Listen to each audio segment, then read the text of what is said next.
근감소증은 노화 그 자체가 가장 큰 원인이고, 그리고 만성 질환이 있다라고 하면 근감소증을 악화시키는데요. 피트니스 센터나 아니면 정말 몸을 만들기 위한 운동을 하시는 분들은 없으시고, 그런 운동도 불가능합니다. 그리고 또 만성적으로 요통, 무릎 통증도 당연히 있으실 것이고, 그래서 그런 분들한테 일반적인 운동 방법을 설명을 하고 일반적으로 운동을 해라라고 말은 할 수가 없어요. 그래서 제가 그냥 가장 강조하는 거는 3가지 근육 운동인데,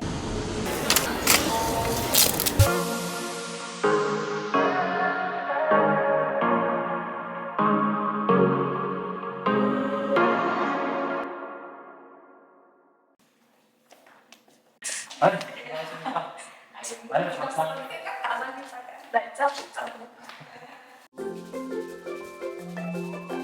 해야 돼요? 네.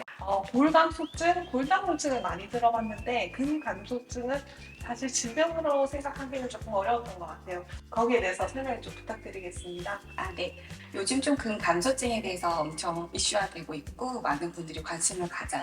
저희 인체는 뼈랑 이제 근육 이렇게 2가지 크게 이루어져 있는데, 근육이 약 한 50%니까 굉장히 크게 많이 작용하고 있죠.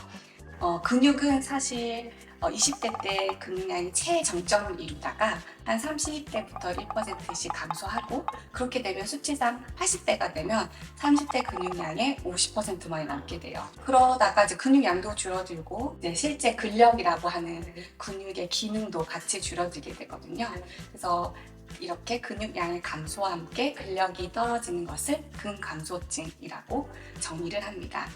요즘 관심을 갖게 된 것은 노인 인구가 좀 많아지는 추세이고, 그리고 이 근감소증이라는 것으로 인해서 낙상이나 치매, 그리고 골절, 만성질환 이런 위험성이 높아지면서 이게 그냥 단순히 생리적인 현상이 아니라 질환으로 봐서 예방하고 관리를 해야겠구나 라고 해서 2021년도에 공식적인 질환으로 좀 인정이 돼서 요즘 관심들이 많이 높아지고 있는 추세입니다. 혹시 근감소증이라고 진단하시는 기준이나 방법 같은 게 있으실까요? 네, 있습니다. 사실 근감소증 원인은 굉장히 좀 다양해요. 근감소증은 노화 그 자체가 가장 큰 원인이고, 그리고 만성 질환이 있다라고 하면 근감소증을 악화시키는데요. 근감소증을 의심할 수 있는 여러 증상들이 있어요. 예를 들면 갑자기 기운이 없다, 그리고 계단을 오르기가 좀 힘들다, 그리고 평상시에 잘 들었던 물건도 잘 못 듣는다, 이러면은 근감소증을 의심할 수 있는 여러 증상들입니다. 이런 증상을 갖고 병원에 오시게 되면 저희들이 손의 악력을 측정을 하게 됩니다. 그 손의 악력 수치가 있고, 종아리 둘레를 재서 실제 근육량이 얼마큼인지 평가를 하고, 환자분들에게 근감소증을 확진은 아니라 의심이 된다라고 해서 확진 검사를 하게 되는데, 확진 검사는 저희 인바디라고 하는 그 생체 전기 저항 분석법이라는 게 있어요. 그래서 사지의 근육량을 정확하게 측정을 해서 신장으로 이렇게 보정을 한 값으로 수치화해서 이 수치가 맞다라고 하면은 근감소증이라고 정확하게 확진을 할 수가 있습니다.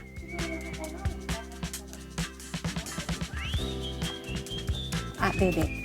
사실 질환이지만 치료제가 없어요.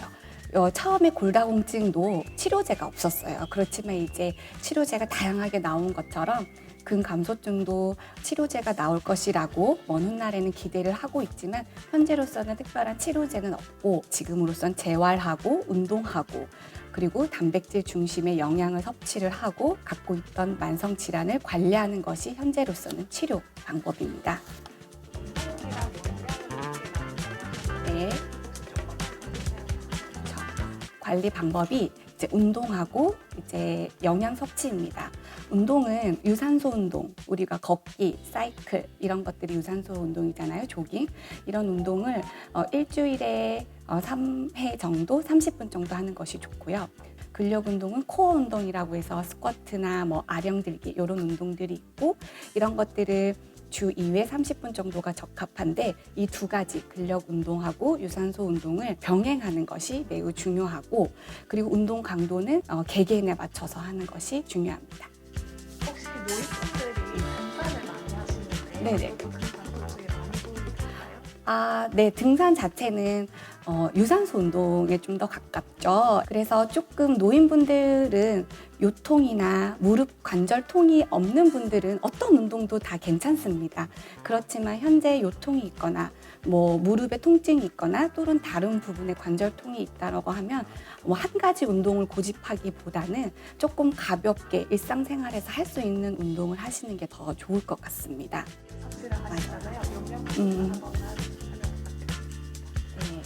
그 단백질을 많이 섭취하는 이유는 근육을 구성하는 가장 중요한 영양 성분이기 때문인데요. 체중 1kg당 0.8에서 1.2g 정도의 단백질이 필요하다라고 하면 60kg인 그 성인이 약 60g의 단백질이 하루에 필요해요. 그런데 노인분들은 실제 그보다 조금 더 많이 드셨으면 좋겠습니다. 왜냐하면 흡수율도 많이 정상 성인들에 비해서 좀 떨어져 있고 단백질을 합성하는 그 능력도 조금 떨어져 있기 때문에 권고하는 수준보다 한 1.5배 정도 더 드시면 좋을 것 같습니다. 그래서 아까 말했던 몸무게 60kg 성인이 60g의 단백질이라고 했을 때는 달걀 한 개가 6g이거든요. 하루에 10개 정도 먹어야 되는데 엄청 많잖아요. 그리고 뭐 고등어 같은 경우는 한 마리 반 정도를 먹어야 한다고 했을 때 사실 한 끼에 모든 걸 갑자기 섭취하는 것보다 세 끼에 골고루 배분하는 게 가장 중요하고요. 혹시 단백질 파우더 이런 거 네. 섭취하는 것도 도움이 될까요? 도움 되죠. 당연히 도움이 되죠. 노인분들 일부러 단백질 많이 먹으라고 하거든요. 그래서 뭐 꼭 단백질 못 먹는 질환이 있는 분이 아니시면 적당히 드시면 좋을 것 같습니다. 우리가 그냥 음식물로 섭취하기에는 조금 한계가 있거든요. 비타민 D라고 해서 그것도 근감소증에 굉장히 좋은 영양소거든요. 함께 섭취하시면 좋을 것 같습니다. 수로 발생한다고 하는 젊은 층에서는 네. 네, 사실 젊은 분들은 발생하기가 좀 어렵죠. 그렇지만 모든 다른 병적인 원인, 예를 들면 뭐 신경학적인 원인이나 기타 다른 대사질환 이런 것들을 다 배제하고서 감소증 의심할 증상들이 있다라고 하면 완전히 배제를 할 수 없기 때문에 노인에게만 국한된 질환은 아니지만 주로 노인에게 많이 발병되는 것은 맞습니다. 그냥 젊은 분들은 근육이 사실 미용적인 측면에도 매우 중요하잖아요. 근력 운동 더 많이 하시면 도움이 많이 됩니다. 와, 네. 사실 저희가 병원에서 보는 환자분들은 일반인들을 보기보다는 정말 누가 봐도 근육이 없는 노인분들을 봅니다. 그렇기 때문에 실제 피트니스 센터나 아니면 정말 몸을 만들기 위한 운동을 하시는 분들은 없으시고 그런 운동도 불가능합니다. 그리고 또 만성적으로 요통, 무릎 통증도 당연히 있으실 것이고 골다공증도 같이 있을 가능성도 매우 높습니다.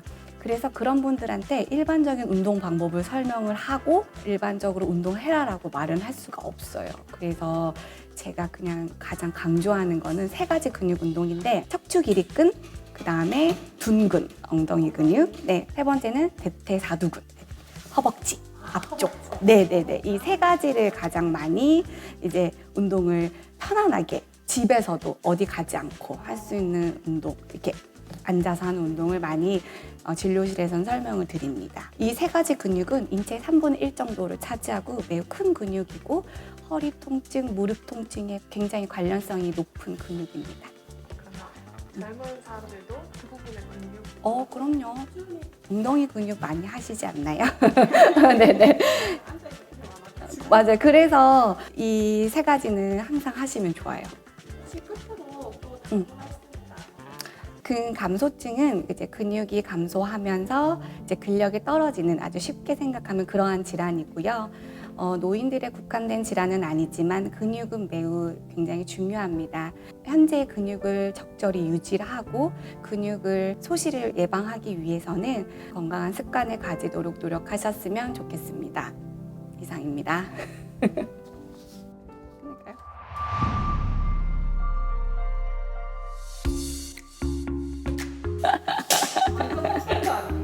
백대요. 아 그래요? 나 대본 그냥 없이 했어요. 그냥. 아니 우리 애들 초등학교 애들이 유튜브 찍는 게 꿈이잖아. 그래서 내가 초등학교 1학년 때 우리 아들한테 엄마 유튜브 나왔어 이러니까 나도 나오면 안 되냐고. 너무 귀여워. 그래서 제가 너 의사가 되면 나올 수 있어. 공부를 하라고. 공부부터 해야 되네.